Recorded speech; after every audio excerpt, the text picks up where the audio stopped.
दोनों का नमस्कार, प्रणाम, सत श्री अकाल। दिल्ली में हवा काफ़ी ख़राब हो गई है, प्रदूषण काफ़ी ज़्यादा हो गया है, लोगों को सांस लेने में दिक्कत हो रही है।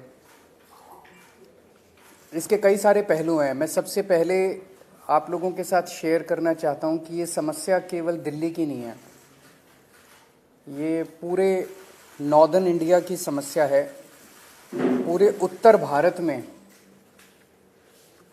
दिल्ली, चरखी दादरी, रोहतक, भिवानी, गुड़गांव, बहादुरगढ़, जींद, मानेसर, नोएडा, ग्रेटर नोएडा, गाज़ियाबाद और राजस्थान में भिवाड़ी, इन सभी शहरों में हवा सीवियर कैटेगरी में है। जितनी ख़राब दिल्ली में उतनी ख़राब इन सभी शहरों में है।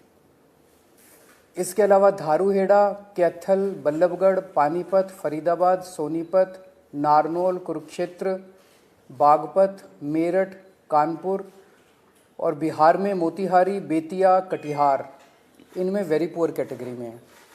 तो ये समस्या पूरे उत्तर भारत की समस्या है प्रदूषण की, और जाहिर तौर पे इसमें केवल आम आदमी पार्टी इसकी जिम्मेदार नहीं है, केवल केजरीवाल इसका जिम्मेदार नहीं है, केवल दिल्ली और पंजाब की सरकारें इसकी जिम्मेदार नहीं है। इसके कई सारे कारण हैं, कई लोकल कारण हैं, कई रीजनल कारण हैं। एक राज्य की हवा एक राज्य में नहीं रहती, इधर से हवा उधर जाती है, उधर से हवा इधर आती है। तो जैसे हम कई बार कह चुके हैं कि इसमें केंद्र सरकार को आगे आके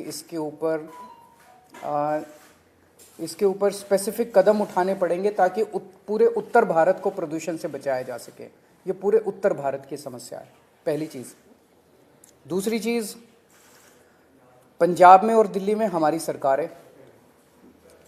ये वक्त फिंगर पॉइंटिंग का नहीं है, ब्लेम गेम का नहीं है, एक दूसरे को गाली देने का नहीं है, इतने सेंसिटिव मुद्दे पे राजनीति करने का नहीं है। उससे समाधान नहीं निकलता। हम करते रहे राजनीति, वो कहते रहे केजरीवाल जिम्मेदार है, हम कहते रहे वो जिम्मेदार है, इससे कोई समाधान तो नहीं निकलता। जनता को इससे फ़ायदा तो नहीं होता। जनता को तो समाधान चाहिए। पंजाब में पराली जल रही है, हम मानते हैं पंजाब में पराली जल रही है, इसके लिए किसान जिम्मेदार नहीं है, किसानों को समाधान चाहिए। किसानों को जिस दिन समाधान मिल जाएगा वो पराली जलाना बंद कर देंगे, क्योंकि दिल्ली तक जब पराली का धुआं पहुंचता है उसके पहले तो उस किसान के खुद के घर में वो धुआं जाता है, उसके बच्चों के धुआं जाता है। तो उसके लिए किसान जिम्मेदार नहीं है। पंजाब में हमारी सरकार है। अगर पंजाब में पराली जल रही है उसके लिए हमारी सरकार, हम जिम्मेदार हैं। हम इसकी जिम्मेदारी लेते हैं कि पंजाब में अगर पराली जल रही है, अभी हमारी सरकार को बने हुए 6 महीने हुए हैं। 6 महीने बहुत छोटा पीरियड होता है। बहुत सारी समस्याएं थी पंजाब की, बहुत सारे माफिया काम कर रहे थे पंजाब में, उन कई सारे माफियाओं को कंट्रोल किया है। इसके ऊपर भी मान साहब की सरकार ने कई कदम उठाए हैं, वो अभी आपके साथ शेयर करेंगे। पराली के ऊपर पहला साल था, कुछ महीने का चंद टाइम मिला, कुछ कदमों में कुछ सफलता मिली, काफ़ी सफलता नहीं मिली। और मुझे उम्मीद है कि अगली साल तक, जब अब लगे हुए हैं इस पे, अगली साल तक पराली के जलने का इंसिडेंस काफ़ी कम होगा। कई सारे कदम उठाए जाएंगे, स्पेसिफिक कठोर कदम उठाए जाएंगे, किसानों के साथ मिलकर कदम उठाए जाएंगे। लेकिन हम इसमें ब्लेम गेम नहीं करना चाहते। पंजाब के अंदर अगर पराली जल रही है उसके लिए हम जिम्मेदार हैं, हमारी सरकार जिम्मेदार है। इसमें मान साहब की सरकार ने कई सारे कदम उठाए हैं, वो आपके साथ शेयर करना चाहेंगे। जैसा कि अरविंद केजरीवाल जी ने बोला, ये नॉर्थ इंडिया की प्रॉब्लम है।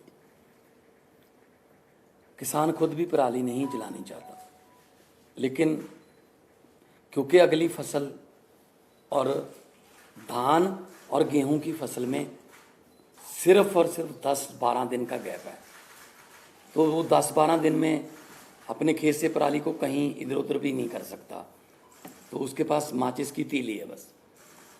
हमने 1,20,000 के आसपास जो मशीनें दी, जो पराली को बीच में ही, ज़मीन के बीच में ही खपत कर देती हैं। पीएयू ने एक ऐप बनाई, जैसे आप ऊबर ओला की कैब ऐप देखते हो कि आप उस पर अगर टच करते हो तो आपको आपके रीजन में 2-3 किलोमीटर की रेंज में जितने भी मशीनें अवेलेबल हैं, ट्रैक्टर अवेलेबल हैं, आप वहाँ जाके कॉन्टैक्ट नंबर सहित उसमें आ जाते हैं। हमने गुरुद्वारा साहब जो गांव में हैं वहाँ पे बार बार हमने वहाँ गुरुद्वारा साहब में अनाउंसमेंट्स करवाई कि पवन गुरु पानी पिता माता तरत महत। गुरु नानक साहब ने पवन को गुरु का दर्जा, पानी को पिता का दर्जा और धरती को माता का दर्जा दिया। ये तीनों दर्जे हमने कायम रखने हैं। इसके अलावा भी हमने बहुत सी पंचायतों को इनकरेज किया। मेरे पास आंकड़े हैं कि 124 गांव, 120 गांव, 93 गांव उन्होंने इकट्ठे होके अपनी अपनी पंचायत बुला के ये मता पास किया ग्राम पंचायत, ग्राम सभा में कि हम लोग पराली नहीं जलाएंगे। तो पराली नहीं जलाना चाहता किसान, हाँ अगर जल रही है, धुआं उठ रहा है, तो हम उसकी जिम्मेदारी लेते हैं। हम कोई जिम्मेदारी से नहीं भाग रहे, जिम्मेदारी हम ले रहे हैं, लेकिन इसको मिल बैठ के हल करना पड़ेगा। जैसा कि अरविंद जी ने बोला कि हमारे पास इतना कम समय था, इतने कम समय में दोनों फसलें आ गई। 16 मार्च को सेरेमनी थी, बस 15 दिन बाद गेहूं आ गया। बिल्कुल गेहूं के बाद धान आ गया। धान की प्रोक्योरमेंट में कोई कमी नहीं है, लिफ्टिंग में कोई कमी नहीं है, किसान को पैसे मिलने में कोई कमी नहीं है, बल्कि घंटों में ट्रांसफ़र हो रहे हैं पैसे। लेकिन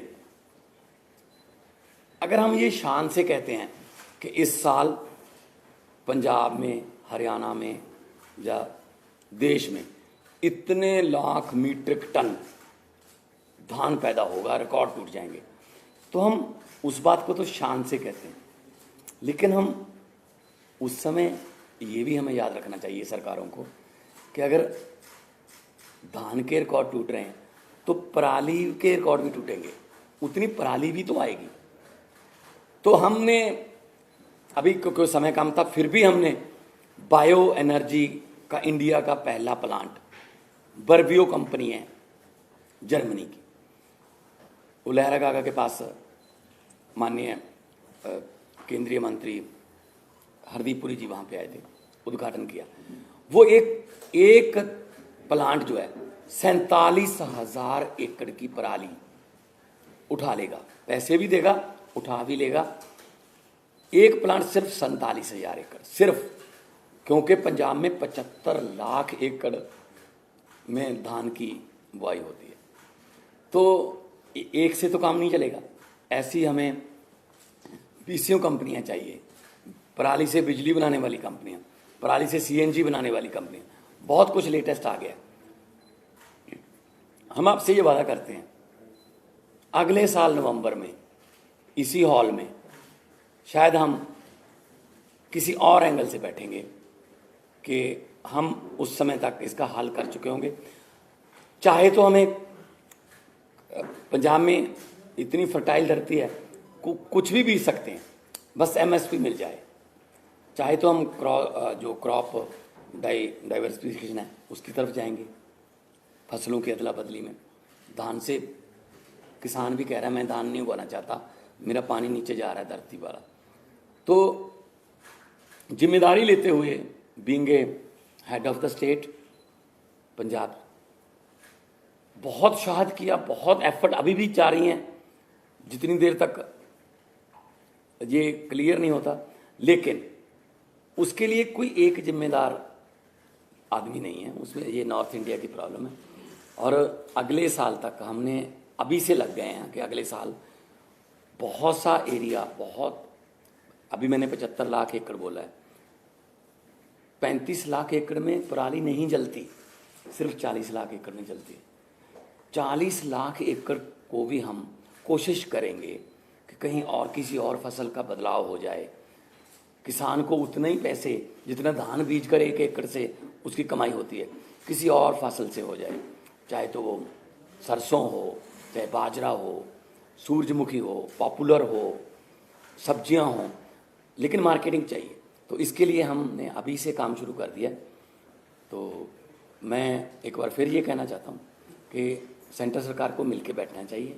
ये नॉर्थ इंडिया का मुद्दा है, पूरे नॉर्थ इंडिया का मुद्दा है। जैसे कि सीएम साहब ने अभी शहरों के नाम गिनाए हैं, कुछ शहरों के नाम ऐसे हैं जो नहीं भी आए होंगे AQI में, तो एयर क्वालिटी इंडेक्स में। सो मैं बतौर मुख्यमंत्री पंजाब आपको आश्वासन भी देता हूं और जिम्मेदारी भी लेता हूं कि जो पराली जल रही है उसका कोई ना कोई हमने एफर्ट्स बहुत किए, कमी भी रह गई होगी, बहुत सी हमारी योजनाएं सफल हुई, बहुत सी नहीं भी सफल हुई, लेकिन किसानों के साथ बैठकर, उनके जथेबंदियों के साथ बैठकर हम अगले साल के लिए प्लान कर रहे हैं। और इस साल और कम हो, अभी हमने वो छोड़ा नहीं है कि हम छोड़ रहे हैं कि ऐसे ही जला दो या को। पर्चे दर्ज की बात है, पर्चे दर्ज करने से किसी भी चीज़ का इंडेक्स नहीं पता चलता आपको। अगर पर्चे कम दर्ज करेंगे तो इसका मतलब ये थोड़ी है कि पराली कम जली है। अगर किसी ने पर्चे दर्ज नहीं किए इसका मतलब ये थोड़ी पराली जल गई। जब ज़्यादा पर्चे दर्ज के लिए इसका मतलब ये। तो मेरा मतलब ये है, किसान को ये भी ना लगे कि मैं अपराधी हूँ। किसान को अन्नदाता कहते हैं और अन्नदाता ही रखना है। ये जैसा अभी मान साहब ने कहा कि अभी भी स्थिति को कंट्रोल करने के लिए जो भी आने वाले दिनों में कदम उठाने की ज़रूरत है हम उठाएंगे।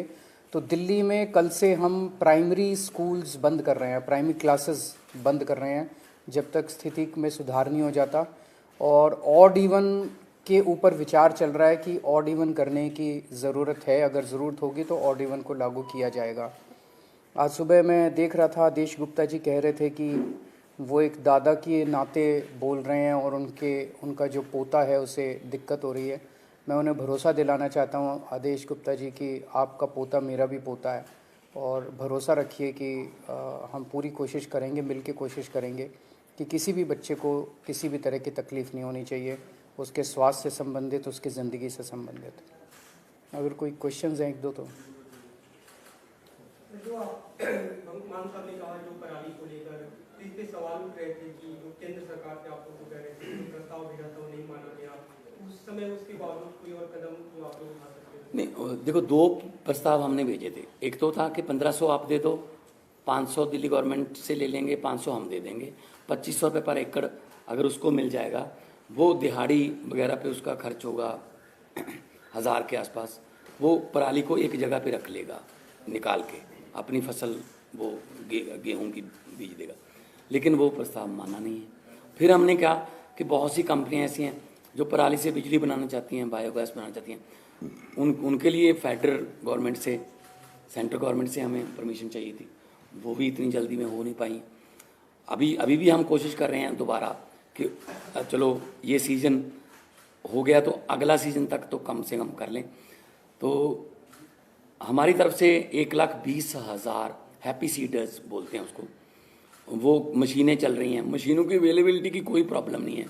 हम गुरुद्वारा साहब में भी अनाउंसमेंट करवाते हैं कि जिसको मशीन चाहिए इस गांव में मशीन, भाई 4 मशीन, 2 ट्रैक्टर हैं। अगर आपके पास अकेला ट्रैक्टर है, मशीन नहीं है, तो आप मशीन वहाँ से ले आएँ। अगर आपके पास ट्रैक्टर भी नहीं है तो ट्रैक्टर समेत भी मशीन मिलती है। तो हम एफर्ट्स में कोई कमी नहीं छोड़ रही। सेकेंडरी स्कूल 5वीं से ऊपर की क्लासेस की आउटडोर एक्टिविटीज़ बंद कर रहे हैं। स्पोर्ट्स और आउटडोर एक्टिविटीज़ जो हैं वो नहीं अलाउड की जाएंगी।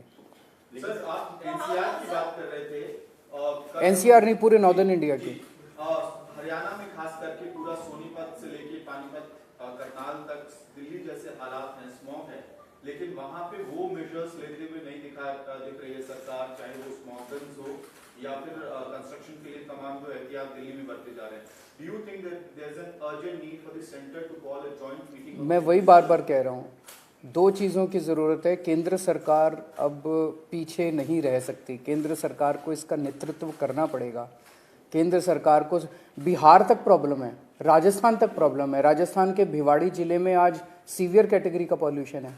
बिहार के मोतिहारी, बेतिया, कटिहार में वेरी पुअर कैटेगरी का पोल्यूशन है। ये तो पंजाब की वजह से नहीं हो रहा ना। तो ये समस्या तो पूरे नॉर्दर्न इंडिया की समस्या है, जिसके लिए केंद्र सरकार को सामने आके प्रदूषणों के कारणों के ऊपर काम करना पड़ेगा। और जहाँ प्रदूषण है वहाँ पे जो स्टेप्स दिल्ली सरकार उठा रही है, ये स्टेप्स पूरे देश में उठाने की ज़रूरत है। ज़रूर जॉइंट मीटिंग होनी चाहिए, एक्सपर्ट से गाइडेंस होनी चाहिए, हम लोगों को भी गाइडेंस मिले एक्सपर्ट से, उन सब चीज़ों की ज़रूरत है। पर एक ही चीज़ है कि मतलब मैं देख रहा हूँ रोज अखबारों के अंदर केजरीवाल ने ये नहीं किया, केजरीवाल ने ये नहीं किया, केजरीवाल ने ये नहीं। अगर केजरीवाल को गालियाँ देने से अगर देश का प्रदूषण खत्म होता हो तो दे लो। प्रदूषण तो खत्म नहीं हो रहा ना केजरीवाल को गाली देने से, समाधान तो निकालना ही पड़ेगा ना। राजनीति से नहीं होगा, मिल बैठ के कंस्ट्रक्टिव अप्रोच करनी पड़ेगी। पंजाब में बेलर्स के लिए किसानों की मांग है कि बेलर्स की रिक्वायरमेंट उन्हें है स्टबल को पैक करने के लिए, और हरियाणा में भी कुछ डेमोन्स्ट्रेट किया गया था कि बेलर्स की वजह से कहीं ना कहीं पराली जलाने की जो एक्टिविटीज में कमी आई है। तो कितने एक्टिव है अभी कोई संख्या बेलर्स की? वो सारे कदम उठाएंगे। जैसा मैंने कहा कि हमें 6 महीने मिले, 6 महीने बहुत कम होते हैं, मतलब कुछ भी नहीं होते, इतनी बड़ी समस्या है। उसमें भी मतलब पहले कुछ महीने तो लॉ एंड ऑर्डर उसको सब चीज़ों को कंट्रोल करने में लगे। तो 1 साल और दीजिए, हमें 1 साल मांग रहे हैं। हमें पूरी उम्मीद है जिस तरह से दिल्ली से हमारी आम आदमी पार्टी की सरकारें काम करती हैं, अच्छी नीयत से, पढ़े लिखे लोग हैं हम, तो इसको भी समस्या का समाधान निकालेंगे। बेलर्स भी लेके आएंगे, हैप्पी सीडर भी लेके आएंगे, क्रॉप डाइवर्सिफिकेशन की जरूरत है वो भी करेंगे। सारी चीज़ों के ऊपर काम अभी पैरेलली चल रहा है। अगले साल में तो अगला सीजन ही होगा, अगले सीजन में आपको ये तकलीफ होनी, लेकिन हम कोशिश ये करेंगे कि हम धान से किसानों को किसी और फसल की तरफ लेके जाएं। उसके लिए मार्केटिंग चाहिए, एमएसपी चाहिए। हम बात कर रहे हैं, सेंटर के साथ भी बातचीत चल रही है कि क्योंकि राइस की कोई कमी नहीं है। मैं एफसीआई की स्टैंडिंग कमेटी का मेंबर था जब मैं मेंबर ऑफ पार्लियामेंट था। एफसीआई ये कह रही है कि हमारे पास राइस की कोई कमी नहीं है, लेकिन अब जो राइस पैदा होता है वो तो एफसीआई को उठाना पड़ता है, एमएसपी पे उठाना पड़ता है। तो हम कोशिश ये करेंगे कि ऐसी फसलें पंजाब में अगली बार आएँ ज़्यादातर जिनमें कम पानी खपत। मतलब पंजाब का नाम ही सिर्फ पानियों पर है, 5 आब, 5 दरिया, पानी नहीं है, ना तो ऊपर वाला ना ही नीचे वाला। 1 किलो चावल पैदा करने के लिए 3800 लीटर पानी पंजाब खपत कर रहा है 1 किलो चावल के लिए। तो हम देश को चावल नहीं दे रहे, हम देश को पानी दे रहे हैं। तो हम कोशिश ये करेंगे, किसान खुद इस बात से सहमत है कि हमें किसी और फसल की तरफ ले जाओ, बशर्ते उन्हें उतना ही कमाई हो जितनी दान से एमएसपी बेच। शिक्षा मंत्रालय ने देश भर के स्कूलों के लिए परफॉर्मेंस रेटिंग इंडेक्स लागू किया है। 2020-21 की रिपोर्ट है। दिल्ली के स्कूलों की स्थिति खराब बताई गई है, लेवल 2 भी क्रॉस नहीं कर पाई, और उसी दौरान पंजाब ने बेहतर परफॉर्म किया 2020-21 में, पूरे देश में 3रे नंबर पर है। आप सवाल ये है कि एजुकेशन मॉडल जनता से पूछ लो कि कहाँ के स्कूल अच्छे हैं और कहाँ के खराब हैं। मुझे नहीं पता ये कैसे बनाया इंडेक्स, इसकी डिटेल्स तो मनीष सिसोदिया जी बताएंगे, वो टेक्निकली सारी चीज़ों में समझ रखते हैं कि इसमें कैसे बनाया गया, क्या बनाया गया। लेकिन आप दिल्ली के लोगों से पूछ लो कि स्कूलों से खुश हो गया, और बाकी देश के लोगों से पूछ लो कि स्कूलों से खुश हो गया, आपको आपका जवाब है। और आप भी जानते हो, आप स्माइल कर रहे हो कि कौन सा स्कूल अच्छा है। Thank you.